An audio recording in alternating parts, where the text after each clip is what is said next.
And it's actually from the book of Esther in the Bible of all places. It talks about Mordecai, who was a leader in that time. A leader is also a light in the darkness. I think differently, and now I believe in myself because I'm around him, and I think even more is possible. Welcome to Leading Lubbock. Today we have an incredible guest, someone who has played a monumental role in shaping the real estate landscape in West Texas. Tim Minix is a name synonymous with leadership, vision, and impact in the industry. Tim's experience spans nearly every sector of real estate: sales, investments, construction, and even title companies. He was instrumental in bringing the Keller Williams franchise to Lubbock in 2001 and has since led its expansion into Amarillo, Midland, Odessa, El Paso, Las Cruces, and Clovis. Under his leadership, these offices have grown to over 700 agents, closing more than $2 billion in annual sales. But Tim isn't just a businessman. He's a builder in every sense of the word. He's owned and operated construction companies, invested in multi-family apartments, land, and commercial properties, and helped launch and run 2 title companies in West Texas.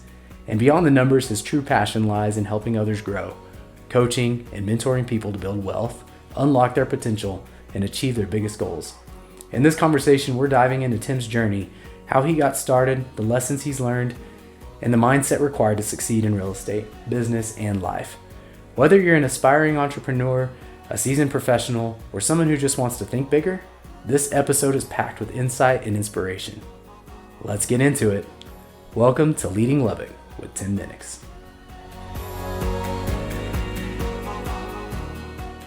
Today, I've got the pleasure of meeting with a good friend of mine, Tim Minix. And Tim, you've just been such an inspiration to me.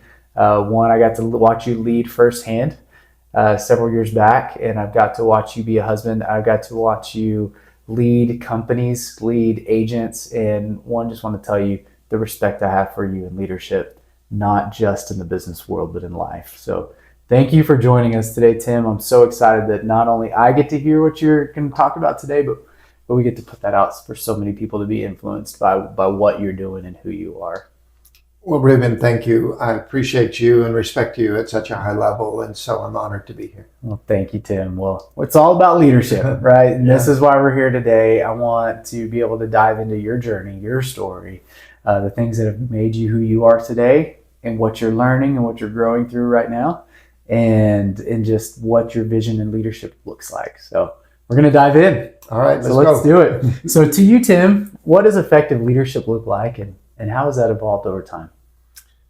I'm going to start with my early first kind of conscious awareness of how to define leadership. It was from John Maxwell when he says, leadership is influence.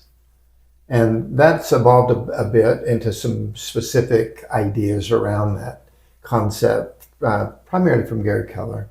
When he talks about leadership is influencing others to learn how they need to think so that they can do what they need to do, so they can get what they want when they want it.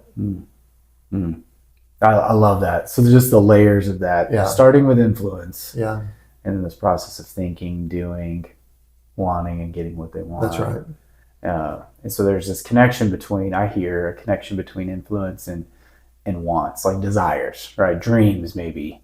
And bridging that. Yeah, there is a connection. I think there's sort of this idea that we can imagine some things we want and ways we want to have an impact on others. I love to. It's a bold statement, but it's a vision or a goal to be a change agent in the world. I want to make a difference. I want my life to have some significance. And so in that context, it's leadership, it's influence, it's inspiring others, it's helping people believe in themselves, it's helping them have the confidence to do things that they need to do, but sometimes they're afraid to do or don't know how to do. And so it's not about controlling people as much as it's influencing people. And it's helping them tap into the strengths and the core genius that's already there, so that it can be freed to show up. And this doesn't apply just to your business leadership. No. Like this is husband and wife, sitting down together and husband or wife, either way, a spouse is leading the other. It can be very similar, right? Using that same concept, helping them to understand what's there, what's internal, and how to make For that grow. sure. And I think sometimes people misunderstand leadership for control or authority. Okay. And I think that we've got to be careful with that. It's not about controlling others. It's about empowering others. It's about literally helping unlock their ability to think differently so they will act differently to achieve the results that they want. Mm-hmm. That's, to me, really good leadership. Yeah, I love that. And I love that it could be you could take that anywhere. That's right. And you have young kids That's who right. are still helping other kids be empowered. One of my favorite quotes is a quote by Henry Ford. Okay. And I've used this quote as I would, encourage my grandchildren. Sometimes we would do challenges around different kind of sports that they were involved in. And sometimes those challenges would frustrate them and they would, I can't do that. And I would just say, and they got sick of me quoting it, said that if you think you can, you can. If you think you can't, you can't. Either way, you're right. And I said, you've got to make a choice. And are you going to believe you can do it and then stay with it and find a way? Or are you just going to say, I can't do it? Yeah. Well, then that's going to be the result. Yeah. You're right. Yeah, you're empowering yourself That's at right. that moment, one direction or another. Right. Yeah, which is such a big element to leadership is the internal leading. You've also got to lead yourself That's right. through all of this, and even have this self-empowerment too, and teaching and training. Not that we shouldn't have people around us who are holding us accountable or diving in and asking the questions and really caring for us, but at the same time, we've got to look in the mirror and say, I want you to be able to think so that you can do, so that you can want, so that you can have what you want. It's one of the things that has evolved for me around this whole subject of influence and leadership is that I finally have begun, I'm still not there, but to accept that I cannot motivate someone. Mm-hmm. Their motivation has to come from within. And so I'm now sort of on a mission to try to spot people that are motivated. People that sometimes you might spark an awareness that they want something they haven't got yet. And they're really motivated, but they maybe lost their confidence in acting on it. But there's a lot of people that are just resolved to, I can never do it, doesn't matter to me. And well, you can spend a lot of time trying to help people move from a position where they're not motivated to move. And then they feel like you're trying to manipulate them. And so you're not helping them.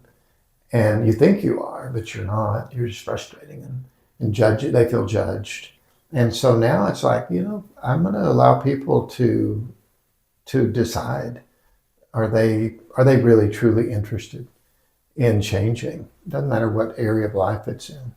And if they are, then there's some things that I think can be shared that might stimulate a process in which real change can happen. Yeah. So what I can hear in that too is doesn't mean you're neglecting to work with or lead somebody who doesn't have motivation. And yet you can spend some time with intentionally trying to fan the flame. And whether that flame grows or not is not dependent upon you. We've all heard the phrase, when the student is ready, the teacher will appear. So it's timing. Okay. What's the teachable moment? When does somebody that maybe they're not motivated today to make a change, when do they get to that place where they are? And trying to discern that, to say, oh my gosh, this person is really interested. And so let's focus on this person for now because they really want to make some changes in their life.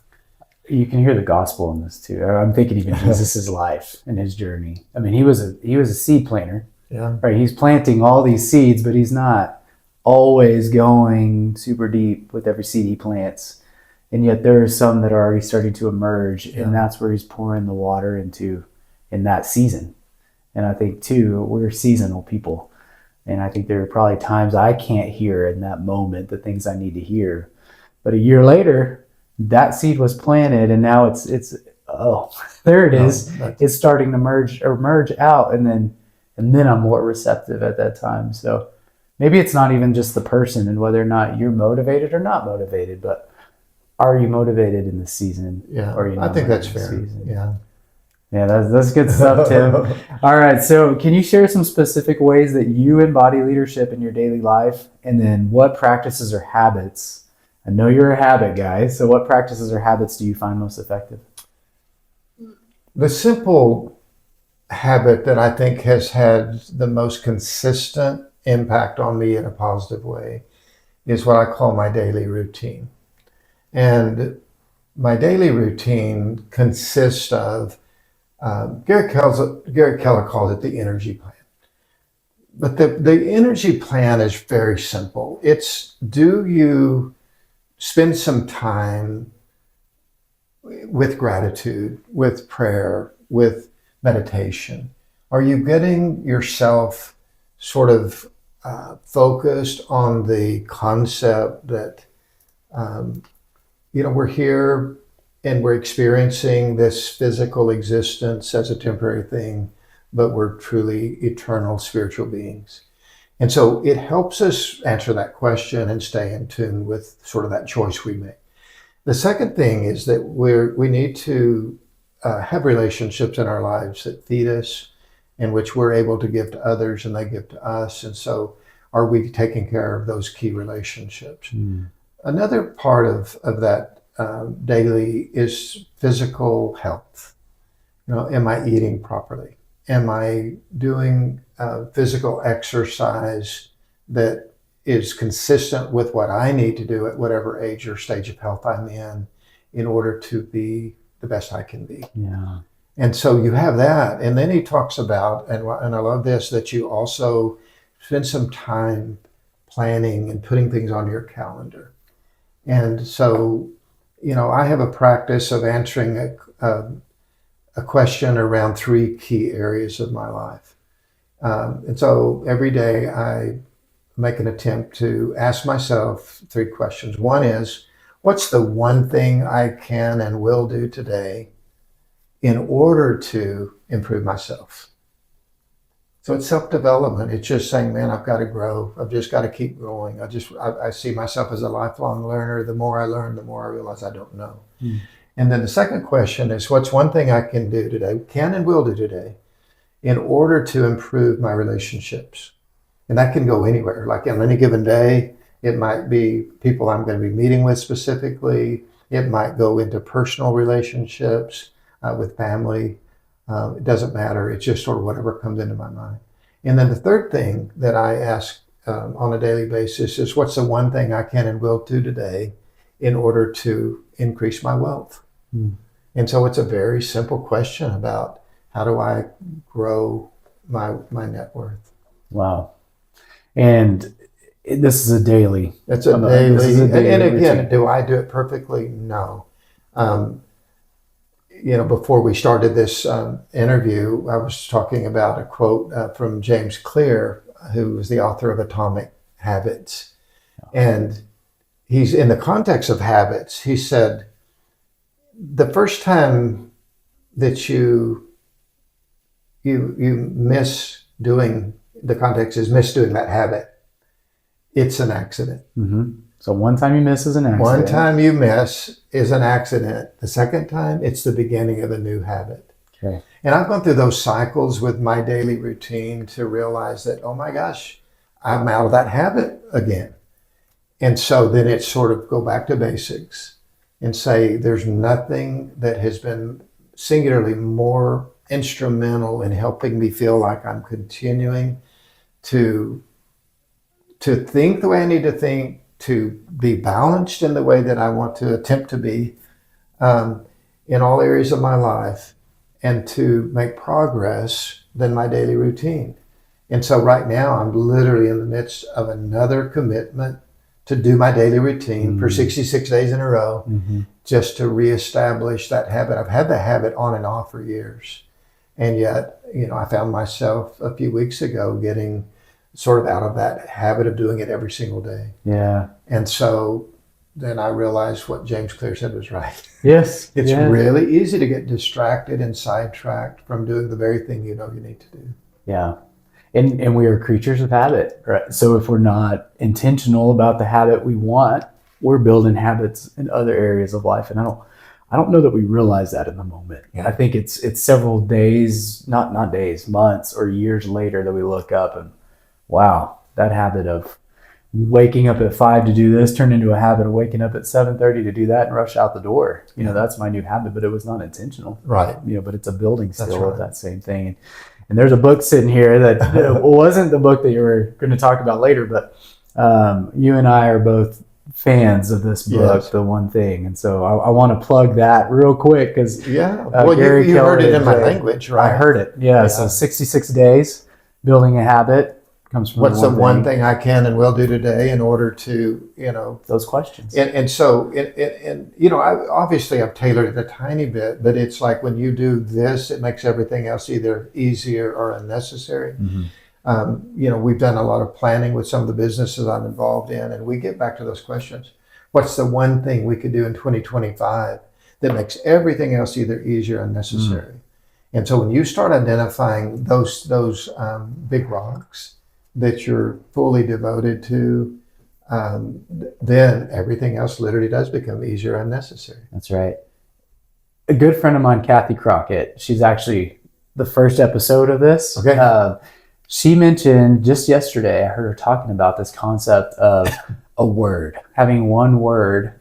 And even when you start a meeting, what's the one word that we want out of this meeting? Yeah. It could be clarity, it could be goals, it could be progress, it could be hiring, it could be firing, but what is the one thing, and just really focusing it down to that, this is the goal. And I love that. That's almost the same concept there. You can make that a phrase, but Yes. when you sum it down to a word, it takes a little bit of time. And then as you're progressing in that meeting, you stop and say, hey, remember, this was the North Star, and we're a little bit off from that. And so Rory Vaden is known for being kind of a guru in helping people with personal branding. And he challenges people that want to develop a personal brand to identify the problem they want to solve and reduce it to one word. And then to reduce the whole process of, okay, so that's the problem you want to solve. And then how do you want to solve it? Who do you want to solve it for? And it's breaking it down into really basic things. And, one of my passions is I'm just literally, sometimes I find myself heartbroken at how many people in the world are struggling financially. Statistically, 97% of the population never achieves any real financial freedom. It's kind of paycheck to paycheck to paycheck all the way until they die. And that seems really sad to me. We're in one of the most affluent countries in the world, and yet we have so many people that don't have any real level of financial freedom, and therefore it's financial pressure and strain, not only through their work years, but in their retirement years. And so I'm really troubled by that.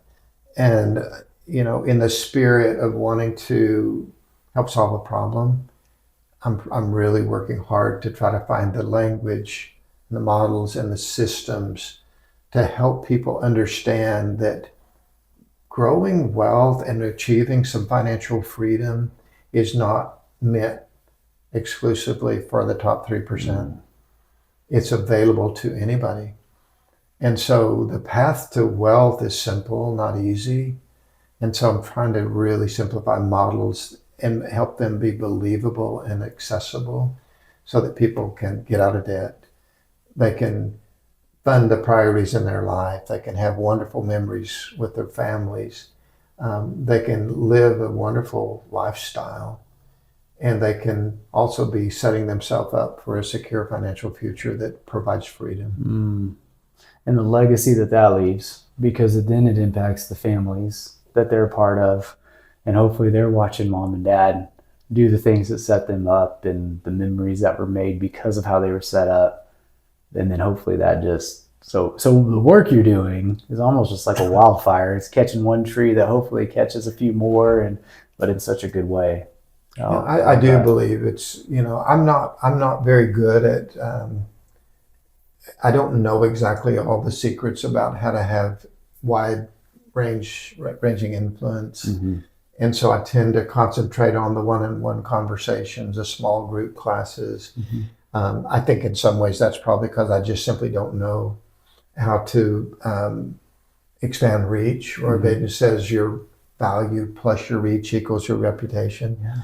And he talks about if you have a cure for cancer and nobody knows about it, you don't have a reputation, right? It's not going anywhere. And some people say, well, I don't need personal branding because my ego's in check and I don't want to be known. And he said, so is that really fair that you have the cure for cancer and you don't let others know about it? Kind of holding that back. He said, we all have a unique value and the world needs it. That's why we were put here. So it's not selfish when you share it. And the more people that know about that, the more people that get blessed by it. And so I'm really trying to wrestle with that, how to with humility, just expand reach so that more people could maybe have some insights about how they could achieve some freedom in their life. Yeah, man. So that's a journey in itself. Yeah, it is. Learning how to tailor that. And I just always go back to Jesus's life too. And I think, there were times, he was on a platform, reaching many, many people at one time, but the majority of his time he was spent with his 12, right? And a few other followers. And that's where he invested time and energy. And the hope is, now you go, and even our calling, now you go. And so I love that. And I think that makes far wider reaches. I mean, I love that, in your lifetime, you'll know some of the reaches and impact you have, but you won't know it all. Yeah. And I love that too. Like, we'll be gone, and hopefully it's still just like little sparks here and there that are all fingerprints of Tim, so. Yeah, I mean, and I don't think a lot about that. I do think there's some merit to asking, what is the imprint you want to leave on others? Mm-hmm. And on the one hand, it has something to do with wealth, but it really isn't about financial wealth. It's about helping other people live a life of joy and a life of love and a life of generosity. Mm-hmm. I think the more people that can be on that journey, and they can realize that financial freedom offers ways to support some of those things more tangibly, Mm-hmm. and to help people that need help, and to give some ability to create some memories with those you love that you couldn't do otherwise in the same way. Mm-hmm. But I don't ever want my legacy to be centered on financial wealth. Yeah. I want it to be centered on, was he somebody that helped me feel better about myself? Was he somebody that helped me believe in myself? Mm-hmm. Was he somebody that helped me learn that there's some really simple things that if I implement, I can achieve virtually anything I want in life? Yeah, man, I love that. Yeah.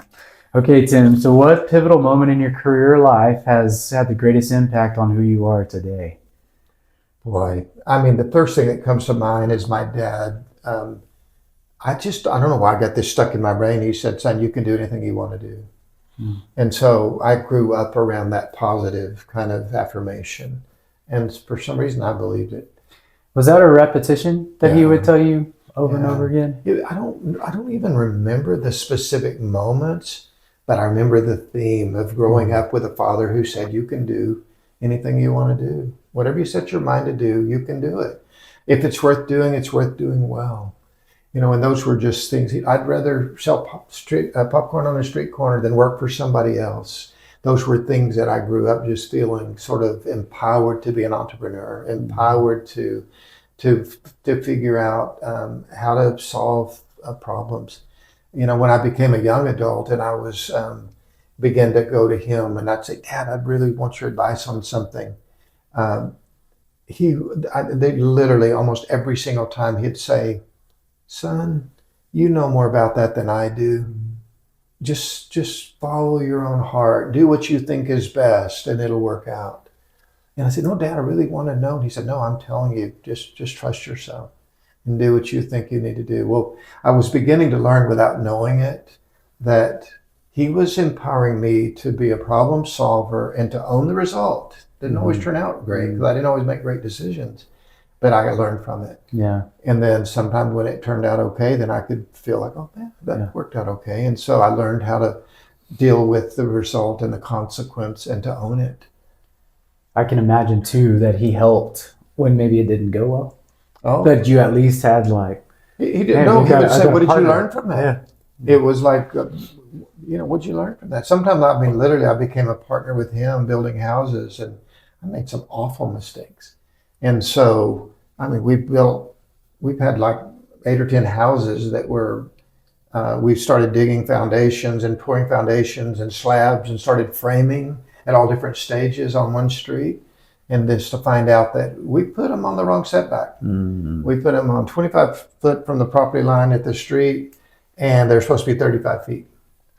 And so, I've dug basements in the wrong spot that therefore compromised, and then hide it, even for my dad, and then just kind of fill it in and then dig the footings, and then the footings would fail, and it's like, ooh, but he was never,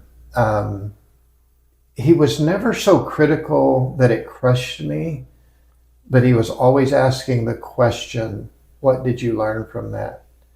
And then he would say something like, there's not any problem in construction that can't be solved. Well, that was hopeful. He said, if you have enough money. oh, He said, but always the lesson was, when you make a mistake, own it and learn from it. Yeah. And then do your best not to repeat it. Yeah. The framing on that. That's probably right. at such a young age was huge. So huge. Yeah. Well, that's great. Okay. So what's one lesson you've learned that you wish you'd known earlier in your journey? That failure is inevitable. Okay.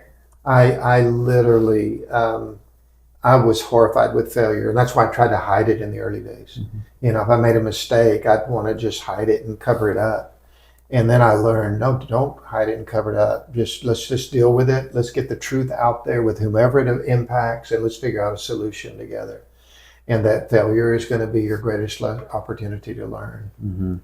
Yeah. One thing that anybody who's watched or listened to these episodes over and over, and is a theme of mine, is we don't grow in the good. Yeah. We maybe get a little better. We learn a little bit more step by step, but the trajectory of our growth is exponential when failure is involved with it. Yeah. And I look back on some of the key moments of my life where I learned the biggest lesson.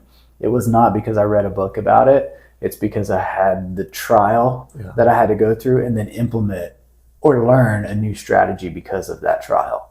And so failure is that key. And I think it is. I'm a perfectionist. I love things to be done well and right. Yeah. And reputation is huge for me. Yeah. And so failure can compromise both of those things. The perfectionism obviously didn't go right. And if I'm not doing things really well and if I'm failing, then my reputation, it's how people view me. And I've had to really wrestle with that. We both have been influenced by Diana Kokoschka. That's right. And one of the things that Diana, kind of helped me really get into my brain is that everybody wants two things. They want to look good and be right. And I found myself so guilty of being affected whenever I've been exposed, or, sometimes even if I know I may be right and somebody else is challenging it, then I just get all over that, and I want to prove it, and I want to, make them know that I'm right. And sometimes it's like, why? And then sometimes I'm wrong, but I want to look good and be right, and then I won't own it. And so those two phrases have helped me learn more about myself. And one of my great weaknesses to this day is that my first reaction is, if I'm challenged and if somebody says you were wrong about that, it's to be defensive and to not own that. and to not really look at it like, well, what part of that really has my DNA on it? Yeah. And so I'm trying to learn better how to just first look, say, wow, let's investigate that. Let's interrogate the reality of this situation and try to understand why they said what they said or feel what they feel from their perspective, not from a defensive perspective. Okay, when you figure all that out, and you've read the book on it, you hand that over to me. One thing you said, Ruben, that I thought would be worth commenting on is, the whole idea of embracing failure. Here's the balance in it. It's that so many people have accepted failure as their MO. And therefore they don't have the courage and the strength and the motivation to fail again. Now they don't realize by making that decision, mostly subconsciously, they're actually setting themselves up for lifelong failure. Yeah. Yeah. However, that's to me the challenge of working with people. How do we tap into their ability to actually overcome some of the failure, some of the failed actions, some of the failed events, whether it's a failed marriage, it's a failed business, it's a failed attempt at doing something in sports. So how do we embrace the failure and yet provide a hope and a step for maybe another way, a more effective way, a better way? And so that's my challenge for myself and for others is to realize failure is inevitable, but to realize in that failure is a way to learn some things that didn't work, but not give up on the pursuit to what would work. Yeah. What could be done differently. That's so good. I think a way that we can do that, a practical way, is by reading more. Yeah. And really even reading or listening to podcasts or listening to just stories of people who are successful and hearing their journey along the way. Because we don't know. We see the outcome, we see that tip of the iceberg, and yet underneath it is all this other stuff that happened. And I think, Nike's story, Shoe Dog, if that's a book you haven't read or anybody hasn't read, I recommend picking up Shoe Dog because it's failure after failure after failure to become one of the best, most profitable companies. Right. And so you look at any journey and you're going to pinpoint all the failures along the way. You'll be able to find them. Yeah. And I think when we can embrace that and just almost celebrate it, and I think that's what's really hard, is we tend to only celebrate good things. And that makes sense, psychologically. And yet, if we could reframe to like, hey, here's another failure. I did it. I'm a step further. I was in a group of leaders a few months ago, and the purpose of me being in that meeting was to encourage others that they could basically do whatever they wanted to do. Okay, so we're talking, and I'm talking about some of the things in my life. I'm talking about some things I've talked about today with these amazing parents and this amazing opportunity to grow and learn and all those things. And at some point, it became, somebody made a comment that was like, oh, yeah, you've had all of these things that we don't have. You had all this background. You had these parents. You had these opportunities. You had these. And in that moment, I had this aha that they had no idea about what was under the water. Mm-hmm. They had no idea about the real journey of failure. And whenever I started talking about some of that, they were going, oh, I didn't know that. Yeah. Oh, that's really interesting. I mean, all of a sudden we had a connection that was not there before. Mm-hmm. And so that's the challenge, is how do we actually be transparent enough and vulnerable enough to let people in on the fact that no matter what the perception may be of where somebody is, their journey to that spot was mountains and valleys. Yeah. It was not this all up here experience. Well, it's like a graph. You see a graph and you're zoomed out and it looks like a straight line trajectory, and you start, you pinch and zoom, and you get closer, and it is, right. And many times it dips a lot. Yeah. And then goes back up. But when you zoom all the way out on life, it just looks like this one long trajectory. Right. So two things, and want to get into a book that you recommended. Okay. But two things real quick that I thought of as you were talking about this is, one, you said leaders need to be transparent. Okay. And I agree with that, Yeah. because I think our stories need to be told Yeah. so that, one, it's relatable, and two, people can see maybe some keys. Like, Yeah. this is consistent over and over again, Right, the same right. thing of successful people. But I think also leaders need to be curious, or Yeah. people just need to be curious. And as we're engaging, I need to be curious about you, Yeah. and what was it about your life that led you to this point? Tell me more about that event that took place. So I think those two things, practicing transparency Yeah. and practicing curiosity Yeah, I love that. with other people. Oh, I love it. And then I asked you to pick one book, which is always hard because leaders are readers. Yeah. I've heard this over and over, and you had to narrow it down to one book that's had an impact on you. And I know you threw out a couple when I first asked you, but you landed on one, and I'd like to ask you a little bit more questions about it. Okay. So this is the book you picked. Right. 10X is easier Yes. than 2X. Can you tell me a little bit about it and why? Yes, feel like it's had an I impact actually on you? discovered that book kind of accidentally. I was reading a book called Who Not How by the same authors, Dan Sullivan and Benjamin Hardy. And then I was in a bold class, and somebody mentioned 10X is easier than 2X by the same authors, and I hadn't heard of it before. So I got it immediately and read it, and I was just blown away by it. And so the reason that it made so much impact to me is because it's consistent with Gary Keller's concept and Jay Papasan's concept of, if you can answer the question, what's the one thing that you could do in a particular area of your life that makes everything else either easier or necessary? It's like, why do some people get so much more done than others, even though we all have the same amount of time? This is taking that concept and it's just giving a little bit of definition around what our core values are, what we're best at, what our passions are. And so it helps you identify, hey, what do I love doing? What do I mean, literally feel like I uniquely find myself move toward, that consistently feeds me and gives me energy and makes me happy and makes me feel like I'm making, a contribution in the areas of my core strengths.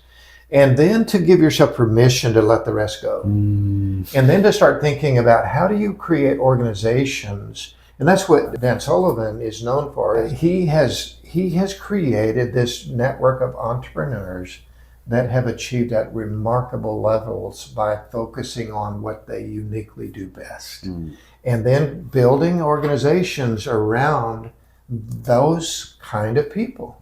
Yeah. And it's like, don't control the other people. Just hire them based on what they absolutely are passionate about and do best.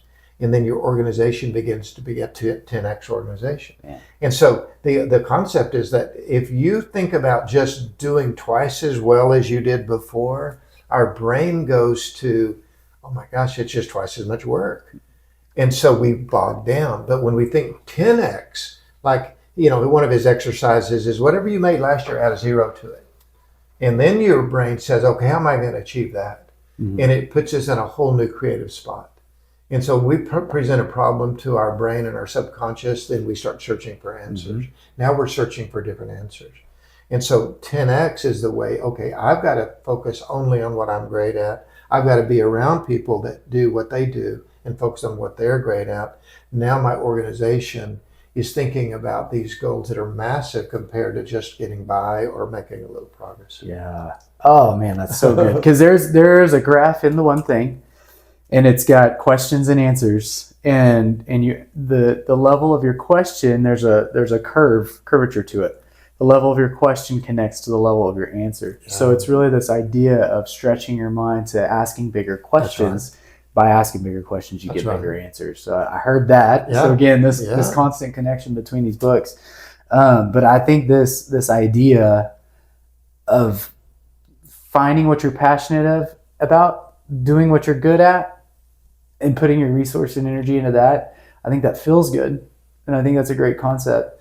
The challenge, and I'm speaking directly from personal experience, is the letting go of the rest. Yeah, it is. And finding and trusting really that the rest is going to get taken care of and taken care of well, But it sounds like the solution to that problem is finding more people who are passionate about the things that you're not passionate about. It is that. It's also giving yourself permission to, like, every day, part of my daily routine is, what were my 10x wins from yesterday?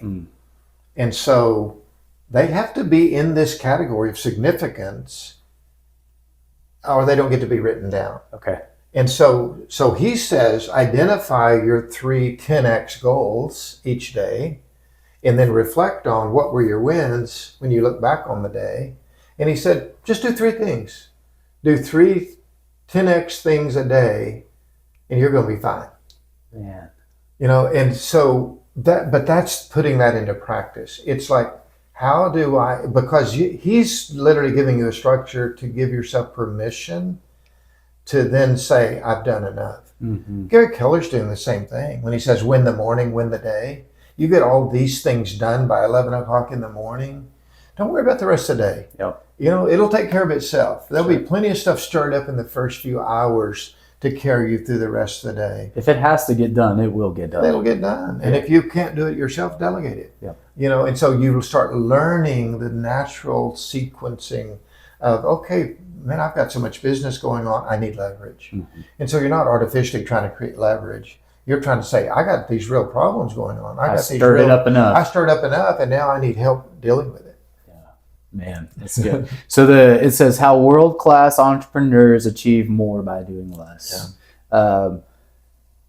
The one thing, the surprisingly simple truth behind extraordinary results. You know, it just I love both of these concepts. So the great thing about this is you're going to get to make a little note in here, a little message to somebody, and sign it, and we're going to be able to give this book away at the end of this. So one lucky winner is going to have their life impacted by you through this book, and guarantee you I'll be ordering a couple copies for me and some people around me, and we're going to get into that. So thank you for sharing it. Absolutely. Last and my favorite question of all of it is, if you can sum up the definition of leadership into one sentence, what would that be? Leadership is influencing others to think the way they need to think so that they can act the way they need to act so they can get what they want when they want it. Okay. That's fantastic. And I heard that from the beginning of the podcast when we started to the very end. Yeah. And there was a lot of consistency around that. So we're going to highlight that. People will be able to take a note on what that phrase was. And thank you for sharing it. But more than everything, just want to thank you for your time today. I know you're a busy guy, and yet I also know the passion you have for influencing so that people can think the way they need to think, so they can act the way they need to act, so they can get what they want to get when they want to get it. Right. All right. So I'm going to keep that one going. So it's embedded, but I mean, that's just so good. And so thank you for your time today, that you would bring that to us, that you would impact us the way that you had. Really appreciate you in the relationship. Well, thank you. It's my pleasure. Absolutely. Well, thank you again for coming on. All right. I appreciate thank the time. you, my friend.